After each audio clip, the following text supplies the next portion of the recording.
はい、どうもこんにちは、クワトルです。本日はですね、土子戦場がマジでもう間近に迫っているっていう風なことなんですが、ようやくね、最後のアップデートも終わったので、土属性のね、ガチ勢タイタン第2回目ということでやっていこうと思います。はい、じゃあそれでは、もう土子戦場までもう全然期間がない、激詰めスケジュールの中ご協力いただいているんですが、では本日も、ママジさんに来ていただきました。では本日もよろしくお願いします。はい、メール系 VTuber ママジです。本日もよろしくお願いします。はい、よろしくお願いします。ということで、最後のね、更新も終わって、ようやくちゃんとしたムーブ編成が考えられると、いや、なんかどんだけ待たせんだって感じですよ、本当に。そうですね。運営さんの様子は最近もなんかあれですね、直前実装にハマってるみたいなんで。そうですね。直近のアップデートが一番大事なんですよ。本当に。まあ、ということでね、土属性は結構なんか他の属性に比べて結構難しいっていう風な印象が強い方も多いと思うんですが、いろいろキャラの評価ですとか、ムーブのことについて、このママさんと一緒に話していけたらと思っております。まあ、一番最初にね、これ毎回なんか同じ感じのことをいつもやってるんですが、クオン状況ですね。ママさんがどんだけ土に入れ込んでるのかっていうところを毎回見せてもらってるんで、はい。はい。じゃあちょっと土属性のクオンキャラ見せてもらえますか。はい、こんな感じになってます。最近の、やっぱオリビエには入れましたか、やっぱり。この後解説するんですけど、今の土のエースって感じするので、あとは昔の古戦場で使ったやつと、コア大度向けも多いかなと思うんで、そんな感じのキャラになってますね。はい、わかりました。ありがとうございます。なんか昔とかだと一世を風靡したナルメアとかは、やっぱクオンとか入れてる人多いと思うんですが、最近出たオリビエとか、あとはなんかラジエルとかもめちゃめちゃ強いですもんね。そうですね。ラジオにまだ入ってないんですけど、ちょっとムーブを調整しながら、もしかしたら当日には入ってるかもしれない。俺もなんかラジエルに入れようか迷ってる。別になんか土めちゃめちゃ押してるってわけじゃないけど、ラジエルには入れたくなってしまうぐらいのラジエルパワーがすごくて、ここに今出ているキャラクターも、結構ね、活躍する古戦場になると思うんで、では、土属性の対談に入っていきますか。はい。じゃあ、それでは、土属性のキャラについて、いろいろちょっとね、評価とか、どんな感じで使うのかっていうようなところを聞いていこうと思うんですが、結構たくさんいるんで、手動フローと共通して必要なキャラからまず聞いていこうと思います。はい。じゃあ、それでは、今画面に出てるんですが、オリビエと。他属性のオリビエも強いんですけど、この土属性のオリビエもリミテッドぐらい強くて、サプチ系もね、何回か土子戦場前までに開催されたんで、オリビエ取ったよって人も多いんじゃないかなと思うんですけど、間違いなく古戦場では活躍してくれるキャラかなと思ってます。いや、でもなんか使えば使うほどイかれてるんですよね、このキャラクター、本当に。リミテッドかなと思うぐらい本当に強いんですけど、最初は自分も多分オリビエの強さみたいなところにあんまり気づいてなくて、土キャラってやっぱなんかもうこれが超強キャラっていう風なキャラが少ないんで、それで入ってるのかなって思ったんですけど、でもそんなことはなかったですね。使ってみたらガチでリミキャラでしたね。オリビエに火力乗せる形が、今土属性の強いパターンかなと思うので、主人公とオリビエがかなり今土の火力にはなってるかなっていう感じですね。やっぱあとあれですね、なんか前回の闇子戦場でもうなんか猛威を振るってたんで、またかみたいな感じの人も多いかもしれないですけど、一闇の酔い闇効果がめっちゃ強いですよね、これ。ムーブとか考える上で、手動フローと両方なんですけど、やっぱりこの一闇、酔い闇があるかないかで、だいぶね、安定性と、攻略と変わるかなと思うんで、めちゃくちゃ強いですね。ということで、厳選についてね、やっぱ結構迷われてる方が多いと思うんですが、今ここに画面に出してると思うんですけど、基本は渾身って感じですかね、やっぱり。基本は渾身で使うことが多いかなと思います。耳飾りに関しては、よだめとどっちにしようかなって迷ってる人もいると思うんですけど、個人的には渾身推しかなという感じですね。覚醒に関しても、攻撃連撃、どちらも良さはあるんですけど、やっぱり火力出したい方が強くて、攻撃にしてますかね。あれですね、そのアサシン1ターンだけど、多属性とかでもよくある、その倍率が低いから、まず攻撃力を盛ることから始めようみたいなパターンですね、今回も。現状の土属性等も含めて、やっぱり火力がめちゃくちゃ出るっていうわけじゃないので、届きにくい部分はあるんで、それは覚醒タイプで補ってあげるのが今は一番いいかなというふうに感じてます。じゃあ次が今年のね、夏の目玉、ラジエルさんですね。手動フローと両方のところに入ってるんですけど、手動のイメージがどっちかというと強いかなと思うんですけど、250ヘルとかめちゃくちゃ体力が多いボスじゃなければ、フルオートでラジエル使う可能性もあるかなと思ってここの評価にしてます。良くも悪くもなんですけど、ラジエルを軸にムーブが組めるっていうのがこのキャラの強さかなと思ってて、やっぱりニアビさんがだいぶ魅力的で、なんか決まったダメージとか決まったパターンで飛ばすってなったらやっぱこのキャラ欲しいなっていう感じにはなってくるかなと思います。まあ、あれですね、巷ではラジエルパズルっていう風に呼ばれてるみたいで初期レベル設定によってフロントキャラが変わってみたいなところがね、めちゃめちゃ難しいみたいですね、今回は。まあ落としのキャラとも含めて、まあ、後ろに入れ替える術がねなかなか難しいというので、まあ、古戦場専用で殴って落としたりとか入れ替えたりとかするのも含めてなかなかパズルのことはあるんですけど、まあ、めちゃくちゃ強いキャラであるのは間違いないかなと思います。厳選については、まあ、これも先ほどの渾身っていう風になってるんですけど、これなんか一時期この X とかで話題になってたんで知ってる方もいるかもしれないんですが、このニヤビのこのヨダメジ上昇が耳飾りとかと被ってるっていう風なことで、まあ、これあれですね、なんか手動をメインで使うのか、それかなんか高難度とか長期的なレンジの使い方が多いのかで、結構なんか意見が分かりそうなところですね、これ。まあ確かにこのニヤビをしてるターンに関してはヨダメが意味なくなっちゃうんですけど、このかかってないターンで殴れば殴るほどヨダメも効果がないわけじゃないんで、まあ、どっちを取るかなっていう感じですね。こと古戦場においてなんか主導するってなるとやっぱ本心みたいな感じになってますけど、ここはやっぱ使い方に合わせてっていうような感じですかね。では次が、ウリエルさんですね。まあなかなか後ろに入っている方が多くて、フロントでの裁量率はそこまで高くないかなとは思うんですけど、強いキャラでもありますし、やっぱりダメージ出そうと思うと全然使えるキャラなので、ちょっと扇ゲージの上昇がねちょっと使いづらいかな、週末と相性がどうのっていうのはあると思うんですけど、キャラパワーとしてはめちゃくちゃ高いと思うので、使う可能性は全然あるかな。やっぱなんかあれですね、ラジエルも含めてウリエルもそうですけど、やっぱ追撃の枠が他と被りにくくて強いのがいいですよね、本当に。あとは、あれですね、もう、このサービがサクッと発動してくれれば100点だったんですけどね、これ。ちょっと使いづらいところもやっぱりあって、まあ、エースが重たいとか、いろいろね、難点ももちろんあるんですけど、巷ではトイレに行って帰ってこれるアビリティっていう風に言われてますけどまあかなり長いんでね、難しいですよね。でもあれですよね、ウリエルはフロントで使うかどうかみたいな話もありますけど、そもそもカゴを増幅してくれるっていう風なところでね、少なくとも裏には入るだろうみたいなこと多そうですし。うちの裏キャラ強い子はもちろんいるんですけど、まあ、ウリエルかなり採率高いかな。で、なんかウリエルの、指輪耳飾りも、まあ一応ここ画面に出てると思うんですけど、渾身みたいな感じですかね。今、高難易度とかで使ってるんで防御タイプになってますけど、基本的には渾身、連撃覚醒が無難かなというふうに。はい、わかりました。はい。じゃあ次に手動で必要であるだろうなっていう風なキャラクターについていろいろ解説していこうと思います。じゃあまず、サブリナですね。まあ、サプチキで取れるキャラで、僕自身もサプチキで取ったんですけど、まあ立ってるだけで強いというか、何も押さないなら最強格。2番目に置いてないとっていうのはもちろんありますけど、網ダメで飛ばしてくれますし、お肉集め含め持ってる人ならかなりお世話になるキャラじゃないかなというふうに思います。肉と90ヘルについては HP が大きく上がったっていう風なところがあったんで、まあ、サブリナ持ってるか持ってないからできるムーブが結構分かれるみたいなこと結構今回起きそうですね。まあ増やせば届くのはもちろんあるんですけど、やっぱりどうしても何かを削ろうと思うと、このキャラかなり採用頻度高いんじゃないかなというふうに思ってます。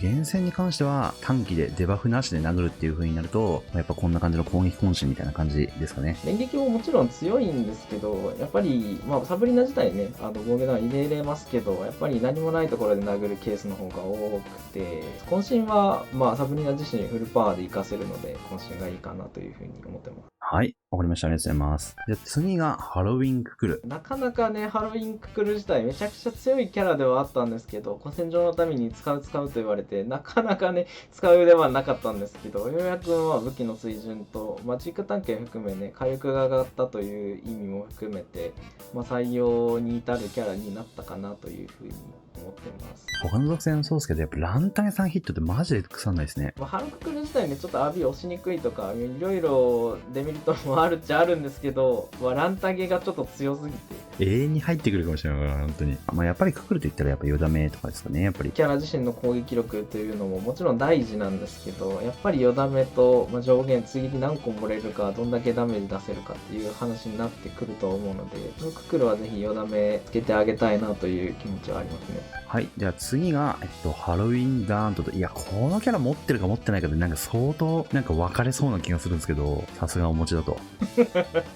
ハロウィンダントでなかなか持ってないよっという人もいると思いますし、まあ使い方もね、ちょっとこの子癖がありつつで、まあポチ数少なくとか装備式を1段階下げた編成でハロウィンダントなら届くっていうケースももしかしたらあるかもしれないので、強いキャラではあるかなというふうに思ってます。あれですよね、さっきのハロウィンククロのランタゲさんヒットもそうですけど、この立ってるだけ TA 字追撃っていうキャラも、なかなか替えが効かないというか、まあ季節限定ですし取りにくいのはあるんですけど、強いキャラであることは間違いないかなというふうに。短期で殴るレンジっていう風なところもあるので、やっぱ渾身と、あとなんか連撃っていう風な感じですね。まあ、ハロダント自体ね、ちょっと TA 率に難があるというのもあるので、もしかしたら指輪耳飾り、どっちも TA 振らないと、ちょっと編成的に届かないよっていう部分ももしかしたらあるかもしれない。はい。わかりました。はい。じゃあ次が、まあ、もう皆さんご存知で、クリスマスナルメは土のアサシンといえば、この方ですね。何年使ってるんだって感じなんですけど、本当にそう。まあ、できれば編成から外れてほしいな、なんか1ポチでついてほしいなみたいな気はしてるんですけど、まあ、やっぱり火力出せるキャラという意味では強いですね。あれですよね、その得意武器が偉いですよね。まあフルンティング持ってたらグローリーっていうジョブが相性いいんですけど、ここに来て型の得意がね、追い風になっているかなという部分はあると思います。なかなか土だと強いムーブなんで、ここまでね、火力が出せるのもそうそういないでしょうし、オリビエとかも最近剣型の得意で強いキャラ出ましたけど、まあ結局何が起こるってオリビエとナルミヤが一緒に並ぶだけだったっていう。まあそうですね。特大バッファーが来ない限りは、グローリーするなら採用率高いかなというふうに思います。で、アサシン系のキャラクターはちょっとやっぱ厳選が気になるところだと思うんですが、まあ、ナルミヤに関しては、渾身連撃って感じですかね。僕自身クオン入ってるんですけど、それでもまあ昔から上限叩かないこともあるんで、まあ、攻撃にしても悪くはないかなと思うんですけど、ナルメアの最大限生かすなら連撃の方がいいかなというふうに思ったりはします。バーストをかける編成で結構使うと思うので、なんかやっぱりよだめをつけるかどうかとかに関しては、やっぱりラジエルのニアビトの兼ね合いみたいなところが大きそうなんで、まあ基本は渾身なんじゃないかなっていうふうに自分も確かに思ってますね。はい。で、次が浴衣フォリアと。いや、1年越しのこの活躍すごいですね、フォリア。1年前もまあ使う人は使ったと思うんですけど、実は採用段階にはあんまり至らなかったよっていう人の方がもしかしたら多いかもしれないんですけど、ここに来て採用を検討するに値するかなっていう感じまでようやく来ましたね。なんかさっきのハロウィンダーントとかと同じで、フォリア持ってないからみたいな人結構身の回りにもいるんで、特に前半の肉集め90ヘルなんかはかなりなんかムーブを分けるようなキャラが気がしますね、フォリアに関しては。そうですね、まあ、全部のアビリティが最強っていう感じのキャラではもちろんないんですけど、良くも悪くも季節だなってキャラにはなってるんですけど、ピーキーな特化型キャラって感じですよね、本当に。そうですね。フォリアはね、みんなご存知の通り、その1アビで全員にアサシンをつけるみたいな感じだと思うんですけど、まあ、ここら辺の兼ね合いでちょっと厳選が難しい感じですよね。去年とかも実は使ったんですけど、なかなかフォリア自身の火力がなくて、まあ、フォリア自身のね、火力担保するためにも攻撃覚醒の方がいいかなと。サブリナとかと一緒で、やっぱデバフなし、まあ、サブリナが前にいればデバフは入るんですけど、影になってない状態で流ること多そうですもんね、フォリアに関しては。フォリア採用のパターンだと、どうしてもね、ポチ数を限りなく少なくしてっていう編成にはなってくると思うので、そうなってくると、フォリア自身火力出すの難しいんで、そこをうまいことサポートしてあげたいなっていう感じではありますね。で、まあ、土属性はね、結構紹介するキャラの量が多いんですが、次はガレオンですね。まあ、難しいキャラかなというふうには思ってて、まあ、どこでも手動で入るキャラではないですし、使いどころ本当に選ぶんですけど、ただまあ、井戸殴りというか、まあ、ターン数がかかればかかるほど、まあ、主人公がね、基本的に土属性は強い属性にはなると思うので、まあ、バフの恩恵も増えて、ガレオン強いなってなるシーンは多いかなというふうに思います。リロナグリ今年も通用するかどうか次第ですけど、やるならもうガレオンいないとみたいなところはありますし、主人公にね、恩恵乗っけるのがかなり強いので、まあ、そういう意味のガレオンはいいキャラかなというふうに思っていやー、そうですね。やっぱなんか1アビの疑似マウント効果みたいなところが負けたりすると、なんかリロナグリでも全然その耐久変わってきますし、難しいけど、でもやっぱりその選択肢の一つとして常に上がるようなキャラですかね。でまあ、厳選に関しては、今多分防具タイプになってるんですけど、これあれですかね、やっぱ高難度とかで。そうですね、まあ、ガレオン自身はかなり倍率のいいものを持ってるんで、連撃でも問題ないかなというふうに。あとは、ちょっとなんか、土属性キャラ、このバリエーションがね、結構多いんで、いろんなキャラが、使えるかもっていう風な感じなんですけど、まあ、残りの、可能性といったらアンスリア、ダム、イルノートみたいな感じみたいですね。そうそうですね、アンスリアに関してはね、違う属性でも悪さするかなというふうに思うんですけど、土子戦場は特にね、落とし方難しいですけど、人口を強化する形がすごく強いので、採用段階かなというふうに思います。アダムに関しては、立ってるだけでね、クオンのバフがつくので、僕自身、過去の古戦場で使ったんでクオン入ってますけど、まだまだ強いキャラかなというふうに。イルノートに関しては、ちょっと新キャラの台頭によって使うところ難しくて、オギゲージの管理も含めてね、管理難しいので、なかなか使うところもしかしたらないかもしれないですけど、古戦場用と書かれたような3アビがあるので、それに関してはめちゃくちゃ強いんで、まだ使う可能性はあるかもしれない。なんかイルノースとかに関しては、本当にタイムを詰めて考える人は肉集めとかでもワンチャンあるかもしれないですけど、2アビとか3アビとかを使って手動とかフロートで使うっていう風になると、他のキャラの所持状況にもよってきそうな感じですね。属属性ね、バリエーション豊かでキャラ紹介数多くなるんですけど、可能性は十分あると思ってます。はい、わかりました。はい。ということで、実はまだ終わりじゃないっていう、最後の最後で、皆無と。このキャラめちゃくちゃ難しくて、フロントで使うのか、後ろで置いとくのか、どういう使用用途にするかによってだいぶ変わってはくるので。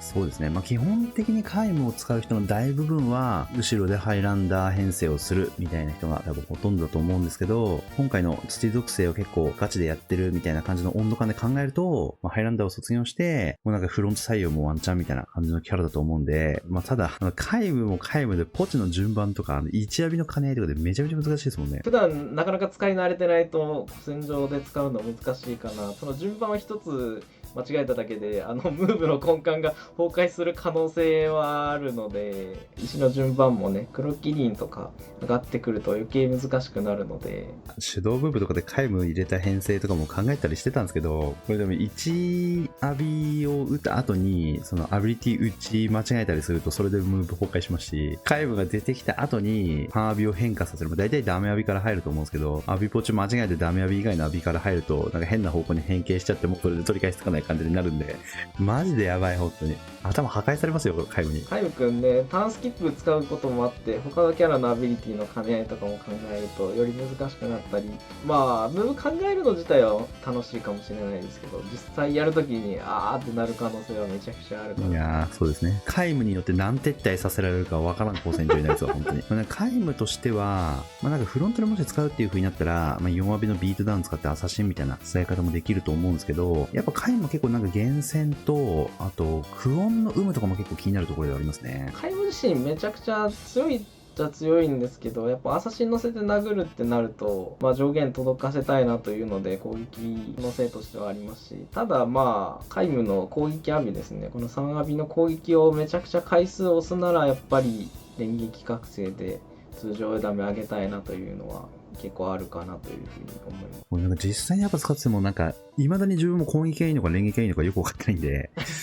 そこはちょっともう少しちょっと検証必要ですね、マジで。そうですね。クオン入ってるかとかにももちろんよると思いますし、確かに。難しいんですけど。皆無クオン入れたくなっちゃうかもしれないないやー、どうなるかな。スペーサス大事なんで。賢者は入れて損しなさそうっすもんね。そうですね。ちょっと趣旨変わってしまうかもしれないんですけど、高難易度でもかなり使う用途はあると思うので、どれに地属性入れようかなって迷ってる人は、皆無くんに入れて損はしないかなというふうに思ったりはします。確かに。はい、わかりました。ありがとうございます。はい。では一番最後に、フロートで必要そうなキャラっていう風なところで、何人か紹介していこうと思います。今まで紹介したキャラの中にフロートで使うかもしれないっていう風なキャラも混じったと思うんですが、大体、古戦場のフロートっていう風なところを想像すると、大体やっぱ200ヘル以上のフロートとかがメイン主戦場になる。やっぱそういったところで考えると、先日実装されてね、非常に評価が高いリミテッドメデューサですね。はい、メデューサなんですけど、このキャラが来たおかげで、青少獣キャラの評価がめちゃくちゃ上がったんですけど、フロートキャラっていうのを感じるキャラにはなってますね。ちょっとね、手動では使いにくいアビリティ揃ってるかなと思うんですけど、継戦能力すごい高いキャラなんで、他キャラとも相性よく戦ってくれるかなっていう印象ではあります。そうですね。ディスペルとか自動でできるんでめちゃめちゃ強いんですけど、問題は本当にあれですよね。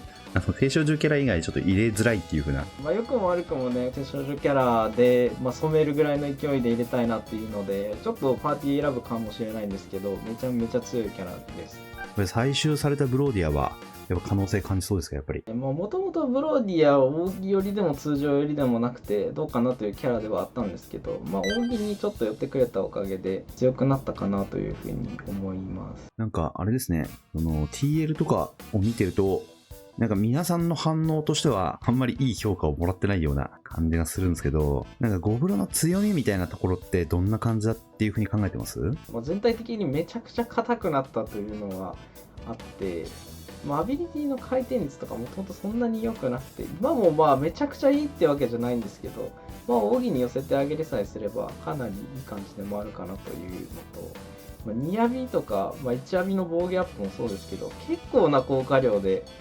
最近のキャラになったかなというので、土属性ね、もともとそんなフロートでこのキャラがしたいっていうキャラがあんまりいなかった中で、150とかのレンジでは使わない可能性はめちゃくちゃあるんですけど、ただ200、250と、敵の攻撃も痛いよとか、長い時間殴るよってなったらかなり輝くんじゃないかなというふうに思ってます。本当に土の長期のフローって何していいか分かんないんですよね。もともと阿弥陀に寄せたり扇に寄せたりすることはもちろんできましたけど、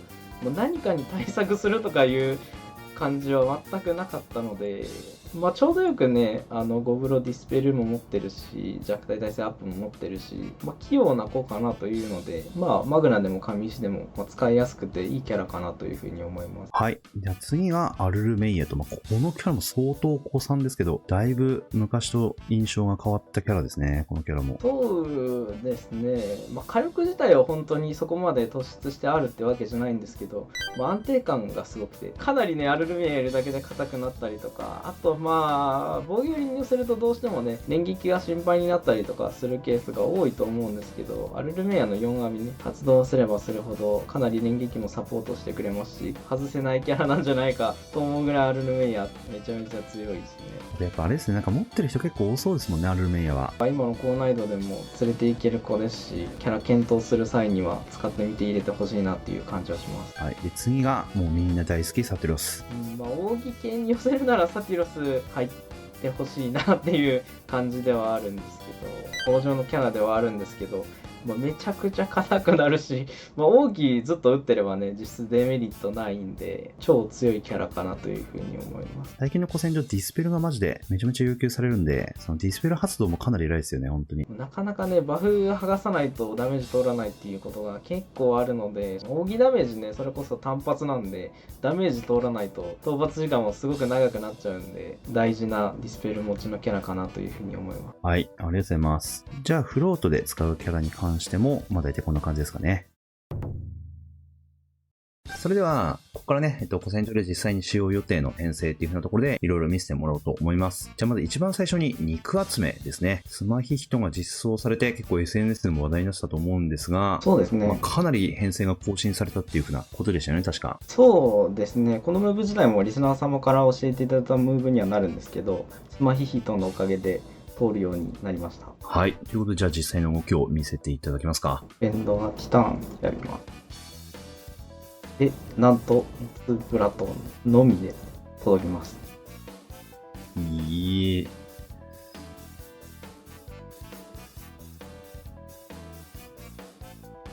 おー、すごい。すごい。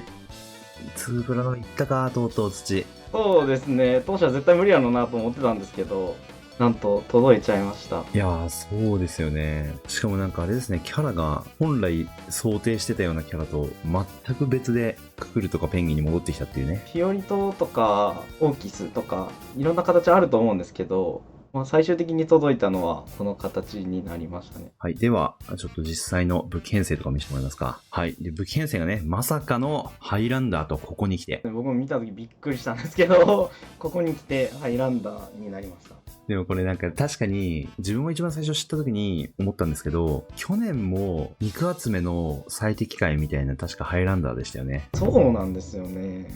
バリアントランスと死んだら拳入れた、よくわからんハイランダー。そう、あれをね、一発で思い出しました。デバフなしで殴る時の基礎火力的な意味を考えると、裏カイムも全然今でも選択肢っていう風なことなんですね。いい人が来たおかげで、週末が誘惑になってバフの数を足してる形にはなるんですけど。ということでね、2プラノが無事いけたってことなんですが、ここでね、みんな気になるのは、そのメイン武器持ってねえよっていう話だと思うんですけど、そうですね。なかなか組める人少ないんじゃないかなとは思うんですけど。古の土マンしか持ってないですよ、その武器。スマヒヒトが実装されて多分この放天が強いみたいなのすごい話題になってたと思うんで、今回ガチで走る人とか放天検討する人多いかもしれないですね、ひょっとしたら。速度と気にするのであれば放天持ってるに越したことはないかなっていう感じですね。召喚石がどうなってますか？メインが取りゼロで、バフの数足すために水ベリーが入ってる形。なるほど。カウンターはしないけど、放天のメイン装備時の追撃1個とかも含めて、バフを18個に持っていくっていう風な感じですね。そうですね。ちょうど18個になるように。で、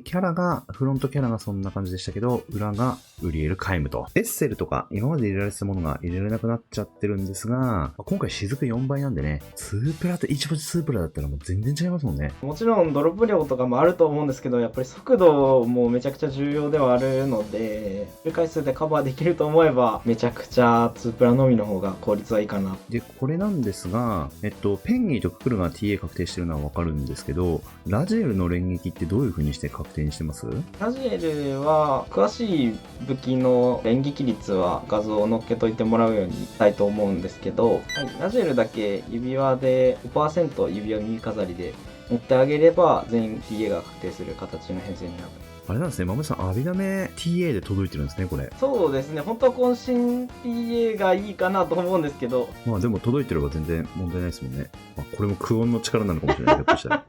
そうですね、フロント3分の2クオン入ってるんですけど。さっきのダメージ見る限りめちゃめちゃギリギリなんで、多分このクオンの重要性とかもすごいあると思うんですけど、放天持っててね、土にめちゃめちゃ入れ込んでるっていう人であれば、こういったその極まった編成もできるっていう風な感じですね。じゃあそれでは次に90ヘルっていう風なところで、編成を見せてもらおうと思います。はい、じゃあ一番最初に、じゃあ殴ってるところを最初に見せてもらえますか？るのが遊具ですね。で、奥義発動できる状態で演出をキャンセルしながら、コリアの1浴び、で2プラトンですね。はい、こんな感じになっております。で、もう下のところでね、もう見えてるんですけど、もうほぼほぼこれで5000万と。そうですね。倒せてるような形にはなってます。やべえ。はい。じゃあちょっとリザルト見せてもらっていいですか？めちゃめちゃギリギリですけど、マジであれですね、5000万いってるのすごいですね、これで。そうですね、本当にギリギリで、ね、スマヒヒトができたおかげでできたと言っても過言ではない編成なんですけど。もともとこれ、ちょっと裏でママさんとかとは話したんですけど、フレンドユグで、あれですよね、イルノートなしの状態だと、もともとユグで自分も編成できてたんですけど、そうですね。なんか肉集めみたいにあれですよね、構えのキャンセルができないのがちょっと気持ち悪いないみたいなのをずっと話したんですけど、もうなんとね、いけてしまったと。じゃあ実際の編成見せてもらえますか？構えのキャンセル必要なのが、キノコが必要になってきて、農技 100% の状態で、構えのキャンセルがどうする感じになってます。はい。で、武器編成が、はい、ということでね、肉集めに引き続き2連続で、法典が最適と。そうですね。持ってないよ、法典なんて。なかなかね、取ってる人少ないかなと思うんですけど、ウリエル拳もそうですし、極性拳もっていう風なところで、やっぱ拳武器やっぱり持てるから、この辺は相性いいですね、すごく。やっぱりレスラーする形になるとメイン武器迷うところではあるかなと思うので、いいメイン武器かなと思います。はい。わかりました。ありがとうございます。では次に、100ヘル。あと、一応 HP が同じなのでね、150ヘルっていう風なところで、編成を見せてもらおうと思います。はい。ということで、もうなんかね、クオンが光り輝いてる編成になってるんですが、こちらと。そうですね。で、ちょっとこれ実際の動き見せてもらえますか？バブ召喚からスタートして、ナルメアイチ3で、グロリアツアーツをして、横剣で、ラジエルにで、オリビエに。ここまでは一緒なんですけど、100と150で分岐があって、オスアビ、幼いアビが発生してくるんですけど、主人公のドゥプレックスとオリベの3アビの取捨選択になるんですけど、100Hz の場合はリフレックスをして、オリビエの3浴びを押さない形。で、150Hz の場合は、デュプレックスを押さずにオリビエの3浴びを押して決める形になります。この場合は 100Hz の動きやろうと思います。で、この場合だと 100Hz の動きだと2個の3浴びを押して、マンモス召喚で攻撃。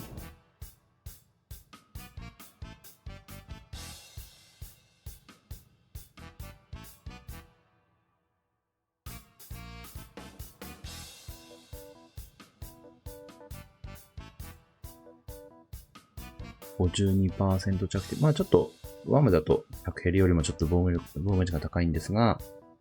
ワムディス相手だと 53% 超えていれば 25% 以降まで飛ぶので、デバフリセットが踏み倒せると。ただ、これだとちょっと敵が硬い分、ナルメアのカウンター込みで到達しているので、もう少し柔らかければ、もう25までぶっ飛ばせるかなっていうような感じですかね。で、2ターン目に攻撃して、ムーブ自体は締めれる形になる。はい、ありがとうございます。で、この場合は特に敵の特殊で厄介なものがついてないんであれなんですけど、もし敵の特殊で大変なものがあれば、オリベの1浴びを足して、ムーブ完成っていう形にはなります。オリベの1を押すと、あれですね、そのダメージがちょっと増える分、もう少し 25% 踏み越えやすくなりそうですね。そうですね。ただ、秒数を気にするとね、どうしても押したくないアビリティにはなるので、この時間だけちょっと保険をかけるかどうかっていう形にはなってきますね。はい、わかりました。はい、じゃあ、実際の武剣生とか見せてもらえますか。はい。で、実際の武剣生がイカチなブースト3本ゴリゴリ編成と。輝いてる形にはなるんですけど、今はブースト武器3本入ってるんですけど、基礎火力自体はこっちの方が高くて予測ダメもこっちの方が高いんですけど、敵の防御値によっては火のワールド武器と入れ替えになる可能性があって、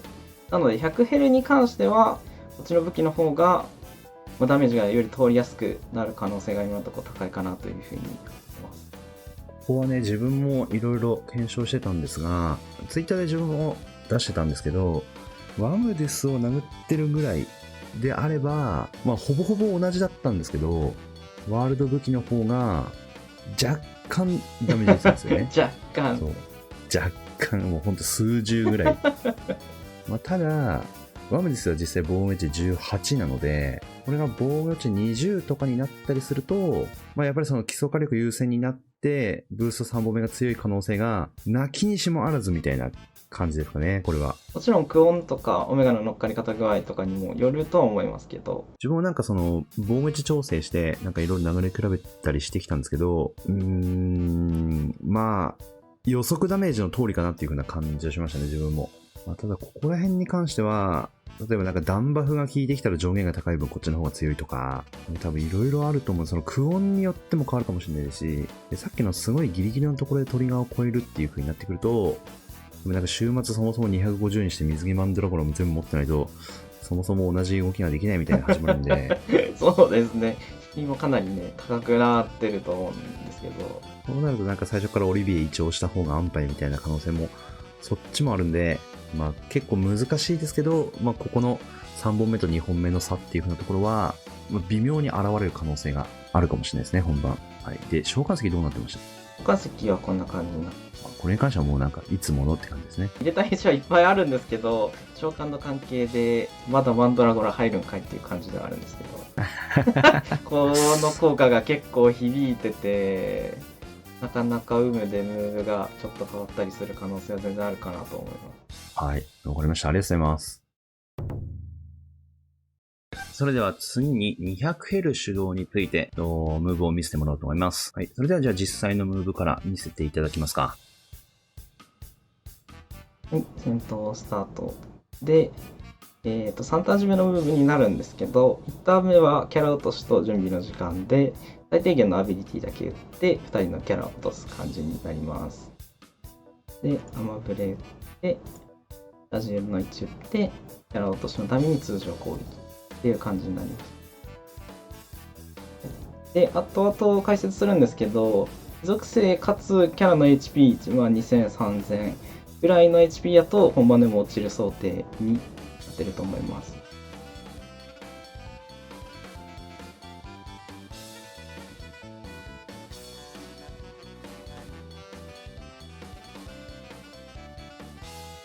はい。で、綺麗に落ちましたと。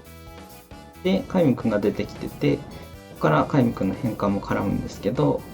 オリビエ1打って、カイム君のアビリティをダメージアビリティに変化させると。で、バフかけてあげて、ラジエルのバフかけてあげて、主人公グロリアスアーツ。で、名役をオリビエにかけて、バフもかけてあげて、カイムがビートダウン打つと。ここまでで一通り使いたいアビリティ終わったんで、で、黒キリン召喚して、アビリティを再び上げるという感じで、次のターンに攻撃。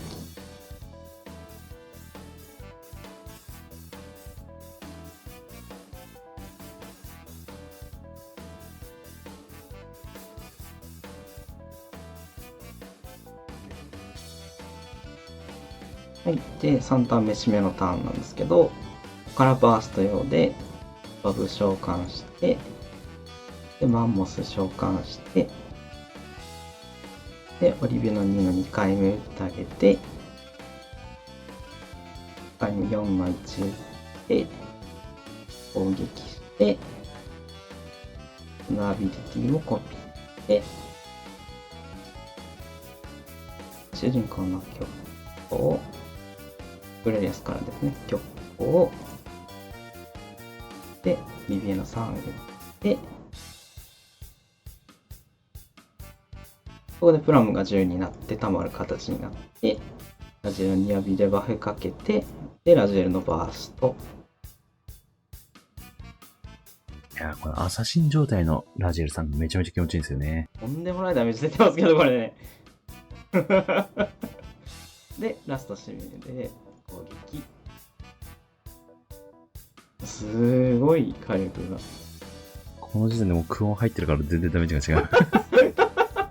まあ、アルダシはね、結構変わるかなというふうに思うんですけど。で、ムーブ完了って感じですね。いや、すごい。もうダメージがめちゃめちゃオーバーしてる。はい。じゃあ、ちょっとリザルトを見せてもらいましょうか。も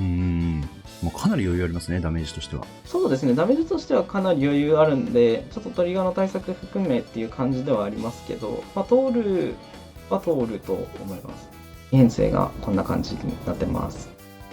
はい。で、これについては、自分のチャンネルでもね、ちょっと手動のムーブということで動画を上げてるんですが、キャラをどう落とすかみたいなところで結構ポイントがある感じですよね、この編成は。そうですね、キャラに関してなんですけど、アビリティの構成上、ダメアビ3つと強化アビ1つが望ましくて、でこの構成のキャラは重増位とか他の属性のキャラにいるんですけど、やっぱ落ちにくいっていうのが難点なのと、あと得意武器が乗ってしまうとどうしても HP が高くなってしまうっていうのがあって、この極性剣がもし3突とか用意できて編成に入れられるなら、そっちでキャラ落としのためにっていうのが発生しうる可能性はありますね。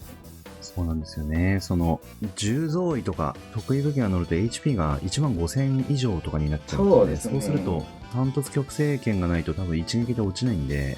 クビラとかも同様ですけど、実際に落とせるかどうかっていう風なところで、クラウが必須なのかどうかが決まるっていう風な感じですかね。主人公の全体 HP の LB とか外して、なおこれなので、本番でね、落ちる落ちないの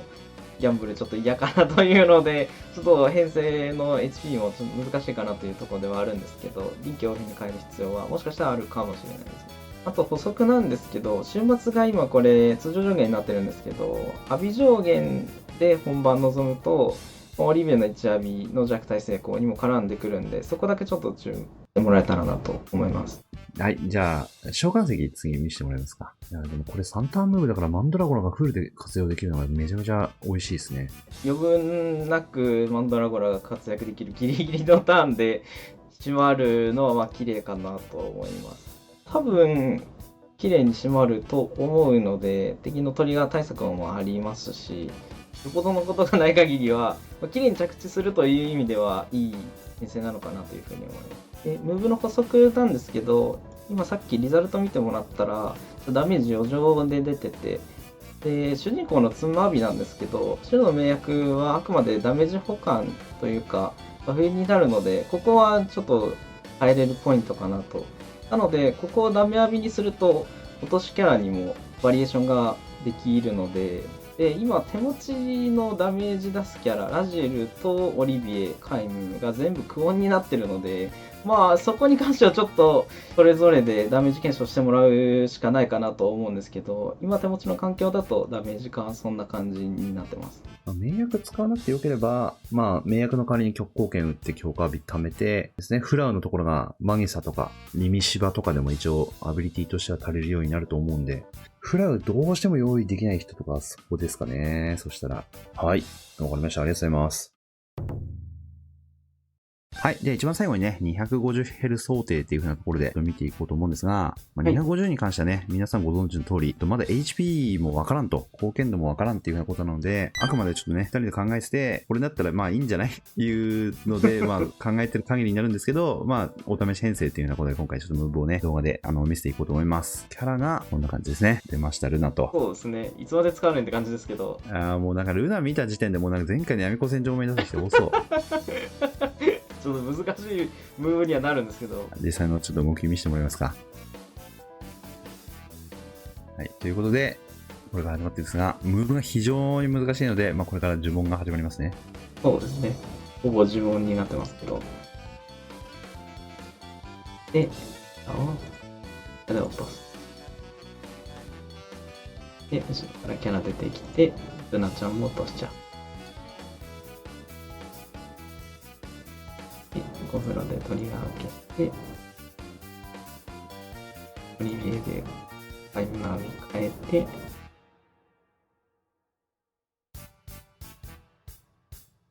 ラジエルも打って、ここで一発2プラを打つ。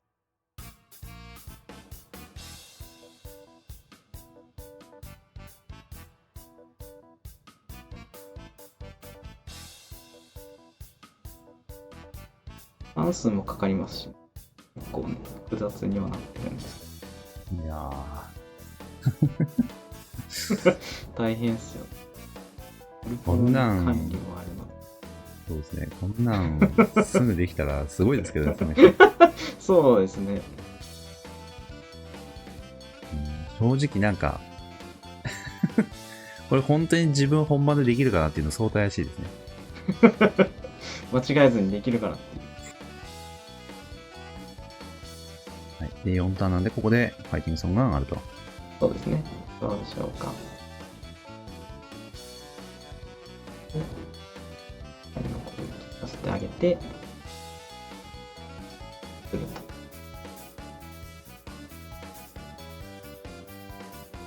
と。で、ダメ浴びの数も稼いでいって、プラも押す。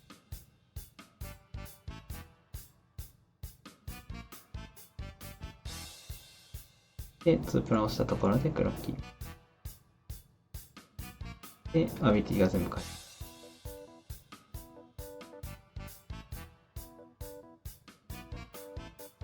帰ってきて押してですごいややこしいんですけど。バフも炊きなが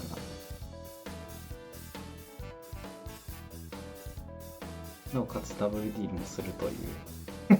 とんでもない部分やってるんですけど。何個帰ってくんねんって。カイム読んで戻して。またコピー。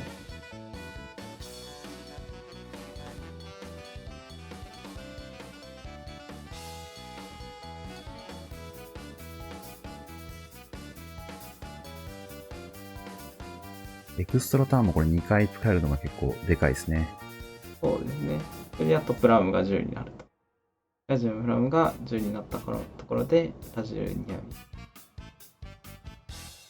そして、やびを押してからですね。ターンをして、3をして、これもう4ダメ10万上昇状態で流れるんで。最強状態ですね。最強状態ですね。で、ラジエルのバーストも発動。すごいダメージが。下の貢献度見てるとマジでダメージの増え方がえぐいっていう。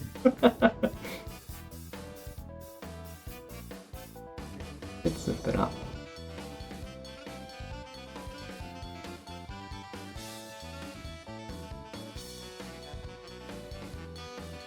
で、あともう一回2プラと。スープラ何回やってるか分かんないですスープラ。すごいですよね。何回攻撃すんねん。リヴァイアさんマリスからしたらたまったもんじゃないですよ。じゃあ、攻撃。すごい、貢献度が1000万貢献度乗った。まあ誰も見たことないかもしれない、こんなの。レバンスフロートでだいぶもうフロートしてるの忘れてる時ぐらいに見える貢献度ですね、もう。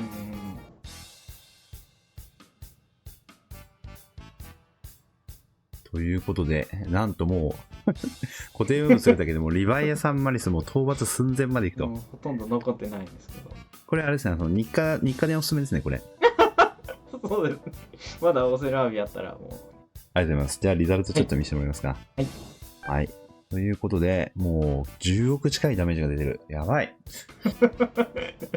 まあ本当にね、これぐらいの HP か、まあ防御値かはちょっとわかんないですけど。まあそうですね。まあ今回、あれですもんね、ポチ多めでしたけど、ここから削れるアビリティもあるんで、もう少し、あれですよね、コンパクトにまとめて、秒数を削減するみたいなところも全然いけそうですね。そうですね。プラウム貯めるとこ以外、最後のバーストに関しては削れるものもあるので、ちょっと様子見つつになるかなと思います。はい。じゃあちょっと武器編成とか見せてもらえますか。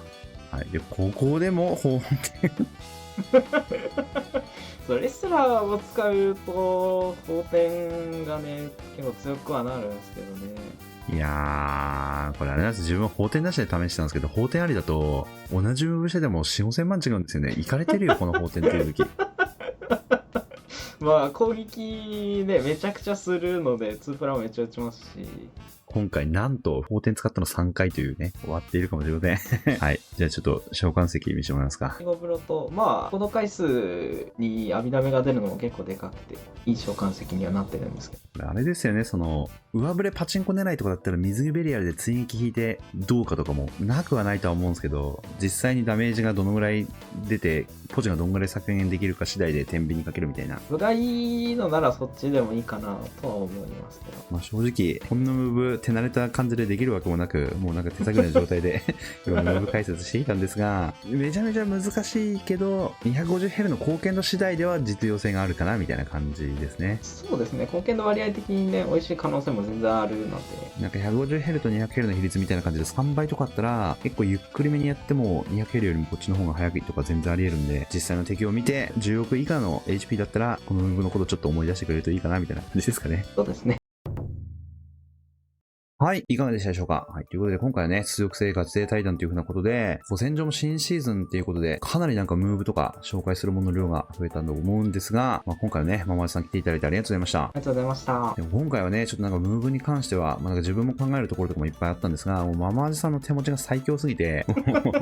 全然違うんですよね、もう本当に。いや、これがやっぱりガチ勢の手持ちかみたいな感じのことはね、今回ちょっと実感させていただきました。フロント部分はね、やっぱりでかいかなと思います。デバフとかが入ってないとね、余計基礎火力大事になってくるので。あとはあれですね、まさかの法典が使うかもしれないっていう。ね、リロ殴りみたいな環境になるか、法典で綺麗に締めるかになるかはちょっとわかんないんですけど、まあ、ムーブの組みやすさ的には法典組みやすいので、今のところは使う可能性結構あるかなと思ってます。法典みんな取れよとは、まあさすがにならないと思うんですが、まあ今回紹介したね、編成を参考にしていただいて、まあ古戦場英雄走りする人とか、なんか自己ベストを狙う人とかは参考にしてもらえたらと思います。では最後に、ママさんからちょっと挨拶していただいて終わりにしていきましょう。はい、ではよろしくお願いします。はい、今回ガチ勢最短で参加させていただきました。まあ、土属性メインに出ますので、まあ、普段のライブ配信等々遊びに来ていただけると嬉しいです。高難易度もやってますし、雑談配信のような形でもやってますので、ぜひよろしくお願いします。はい、ありがとうございます。ということで、概要欄にね、ママイさんのチャンネルを載っているので、まあ、ぜひね、チャンネル登録と、ママイさんのチャンネルにも遊びに行っていただけたらと思います。で、最後に告知になるんですが、この動画を多分出してる日になると思うんですが、